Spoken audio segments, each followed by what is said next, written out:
Hi guys, তুমি hi guys বলতে হবে না। Hi guys, welcome to our Sunday mini blog. আজকে আমরা যাব শ্যামা সুন্দরী মন্দিরে, যেটা রয়েছে শিয়ালদায়। অ্যান্ড চলো, তোমাদেরকে আমাদের সাথে নিয়ে যাচ্ছি। এই প্ল্যানটা আমাদের অনেক দিনের প্ল্যান, লিটারালি 2-3 সপ্তাহ ধরে আমরা বারবার প্ল্যান করে করে করে করে কোনো না কোনো কারণে এটা বারবারই যাওয়া হচ্ছিল না।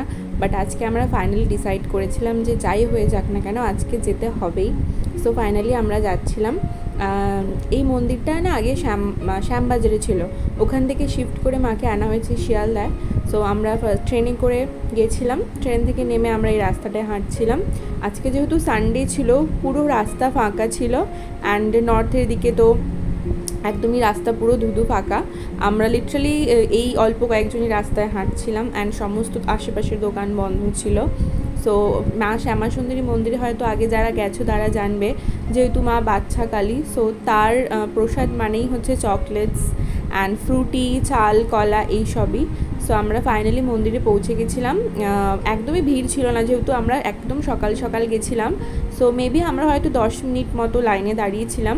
অ্যান্ড এই মন্দিরটা না একটা বাড়ির মতো, ভেতরটা পুরো একটা বাড়ি আই গেস। সো এই বাড়িটার মধ্যেই মাকে রাখা হয়েছে।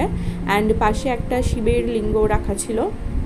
অ্যান্ড আজকে গরম এত বেশি ছিল, এত কষ্ট হচ্ছিল। রোদ ছিল না, বাট গরম ছিল।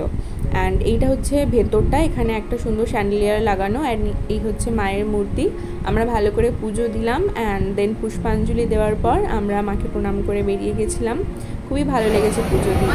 এটা হচ্ছে ফেরার পথে, ট্রেন এতটাই ফাঁকা ছিল, আমি কখনো এত ফাঁকা ট্রেন দেখিনি। অ্যান্ড এই হচ্ছে দুই মূর্তি যারা বসে আছেন।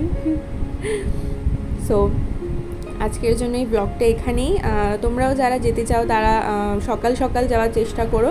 আই থিঙ্ক তাহলে তোমরা খুব ভালোভাবে পুজো দিতে পারবে। So bye bye.